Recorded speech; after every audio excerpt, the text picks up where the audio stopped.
Hey guys, welcome back to the channel, Captain Bailey's Adventures, and today is the day we are tasting the Winter Warmer Ale. Cost me about $33.27 before shipping, so it's always good to note year to year what your grains are costing and everything. So basically what went into this, if you didn't watch the video, of course I'll put a link to the brew day in this video here. We have 6 pounds of pale ale malt, 4 ounces of chocolate, 4 ounces of Crystal 60, and 4 ounces of torrefied wheat, and 3 pounds of dark DME, an ounce of East Kent Goldings, an ounce of Fuggles, and an ounce of Celia hops or Styrian Goldings at 0, and Nottingham yeast. The original gravity was 1050 to 1010, so anywhere between 5.5% to 6%.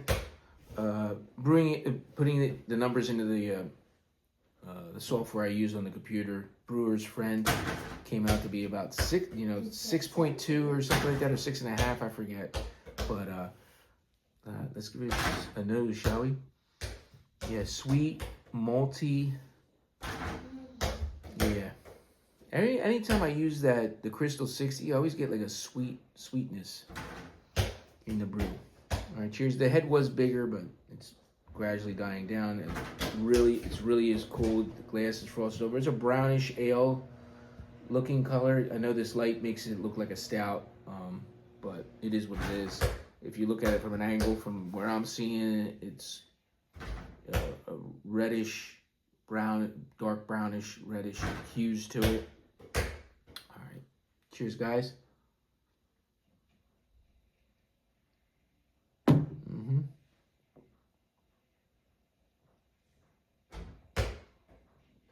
Ooh, took a big gulp there.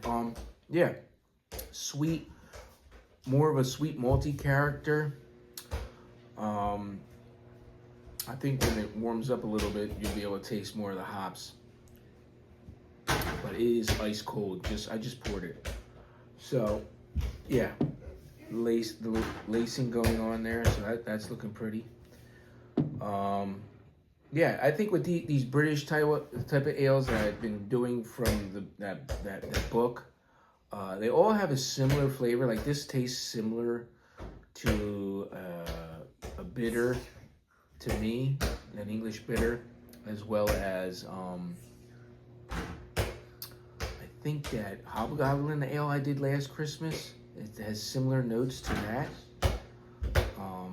Yeah, it's interesting. It's interesting with these English ales that I've been doing. They all have a similar flavor profile that I'm getting. I like it. Sometimes I don't like it. Sometimes it just tastes a little too malty for my taste sometimes.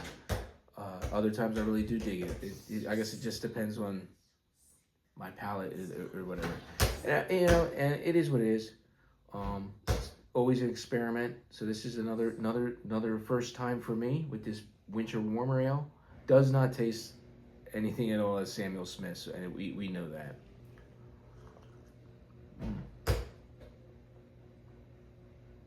But it's still young in the keg, so the flavor profiles might mellow out a little bit more as the weeks go on.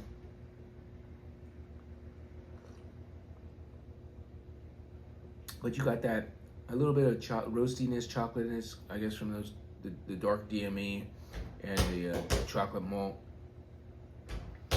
I'm getting some sort of chocolatey thing going on there. But smooth on the mouthfeel, not sticky or anything like that.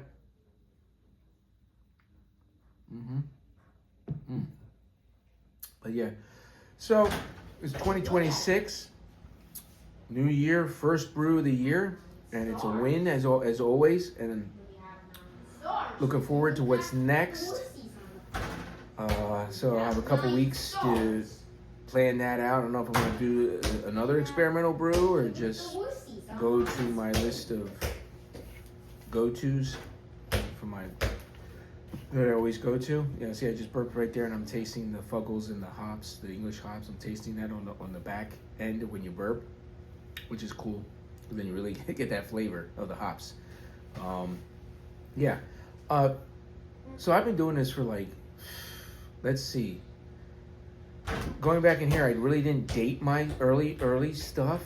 So we're talking about probably like 2014, 2015. So we're looking, I was 34, 35-ish. So yeah, you're talking like I've been doing this for like 10 years, 11 years. And it's been quite a journey. I mean, I've dialed in the way I brew my beers now. I'm a stovetop brewer. You know, I do have the equipment to do all grain, you know, with the full boils, with the propane tank and all that. I have two burners. I've only done it once, and it's on my channel as well, if you want to look that up. That, you know, I mean, but I really find stovetop brewing is the way I want to go.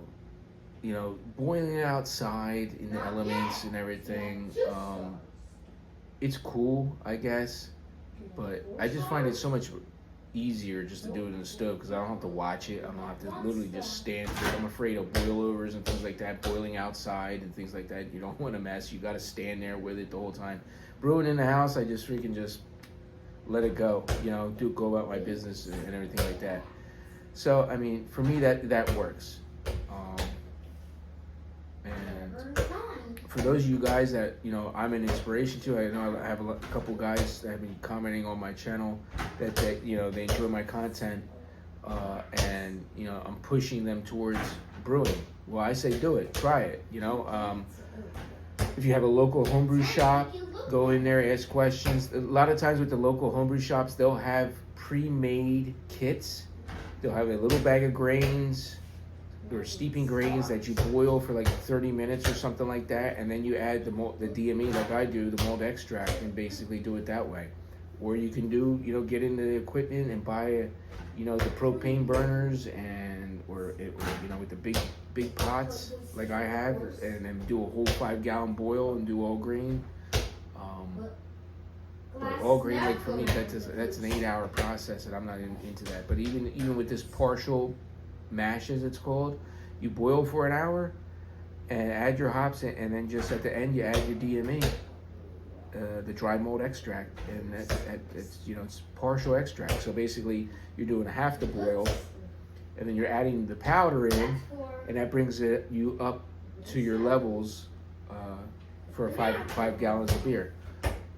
And a lot of times they'll have kits already made, and you know, do like, oh, I want to do a stout, or I want to do this, and they already have it made up. The way I do it is, I follow recipes, and then, you know, just go to it. So so even if, like in the book, mostly that book is like all grain, I'll dial it down. So it says it asks for 13 pounds of grains, I'll go and do 5 to 6 pounds of the grains, as like for instance with this. So it's 6 pounds of pale ale malt, or 5 pounds of 2-row, and then you add your specialty grains, which are to give you your flavor and your color. It's really simple to do. I mean, I think a lot of guys, they start out with the kits, meaning it's like basically like a syrup, like Cooper's kits or Muntins, and they'll make good beer, but for us in the States, in the United States, it'll cost you $60, because it'll cost you $30 for that can, and then you got to add fresh hops, because basically everything's in there, and you just add water and mix. To me, that's not really brewing anymore. I mean, I've done it in the past, but again, if it's going to cost me $60 just to make that Cooper's kit compared to 33, I'm going to go with 33 every time. You know what I'm saying? I mean, because money is an option here. You know, it is a thing here. You know, especially for a hobby. $60 a month is kind of ridiculous when you get, you know, half the cost, and sometimes even less, depending on, you know, if you want a lighter ABV beer, if you want a 4.5% to 5% beer, you cut the grains back to 3 pounds, and then add your DME. There you go. And I'm already feeling this guys, by the way. So this has definitely got to be 6%, even though the numbers are saying 5.5. Look how much I've drank so far, and I'm actually feeling that nice warm tingle, you know. So like I said, I mean, you guys can watch my older videos where I go step by step in how I do it. with the recipe. Even use my recipes if you want. Like I said, you go find a, we do order online. They have kits available. My thing is about the kits that your homebrew shop may make, or like the brewer's best kits. You don't know when those grains were ground. You know what I'm saying? So, it's a box with grains in it and your hops and yeast, and you don't know when the brewer's best ground those grains. They're not fresh grains. Like when I go online and I order from my homebrew shop, he's grinding the grains in his mill right away, so they're fresh, and that's the way I do it. That's what I prefer. He has kits too. Don't get me wrong. Every homebrew shop has their own stout kit. It doesn't even tell you really what's in it because that's his recipe, right? So it's a secret, right? So it'll say a stout kit, a lager kit, or American pale ale. And if I in a pinch, if I didn't want to come up with my own recipe and just wanted to brew one of my homebrew guys kits, sure, yeah. There's it's cost the same, It'd be like there's depending on how many hops and things go into it, excuse me, it's relatively the same price wise. But again, when he puts his kits together, I haven't looked at any of his kits per se. I have, but I haven't looked to see if are they freshly ground and then he ships them out, or if it's already pre-packed. But it should still be rather fresh if you have a local homebrew shop and he's got a kit there. He's packaged that up himself, and it's rather fresh. But if you're buying from the big box homebrew supply stores, Midwest Brew Supply, I don't even know. I haven't gone to any of them, so I don't know anymore if they're even still around. But if that's all you have access to, and they only have what's called Brewer's Best kits, I've heard from guys in the past that they are pretty good kits. I know Craig Tube has brewed several of those in the past, and he highly recommends them. I've never done them because even when I talked to my local homebrew shop when he was here years ago, he even said that you just don't know when they're good, they're okay. It'd be good for a beginner, but it's not like you're not gonna get the best beer. This way, or a local guy that grinds his own stuff. It's gonna be fresh, so the grains and the flavors are gonna be rather fresh. So cheers, guys. I'm gonna go smooth sail. I am just finished reading pretty much Lord of the Rings for my year. So my what I do is after I finish a book that is in movie format, I put it on. So I've been watching Lord of the Rings. Cheers. Well, Return of the King anyway. And I'm right at the Battle of Pelennor Fields. So the king is about to charge and go to his glory. So I'm going to enjoy this while watching that. So cheers, guys. Happy Sunday to you. And hey, we'll see you on the next adventure, whatever that might be. Hiking, brew videos, pipe videos. I got to get another pipe video up soon. I don't know what it'll be, but another pipe chat coming soon. Maybe tomorrow because I'm off. It's MLK Day. Cheers to the great man. And thanks for the day off. So until we do it again, my friends, remember, let's set sail.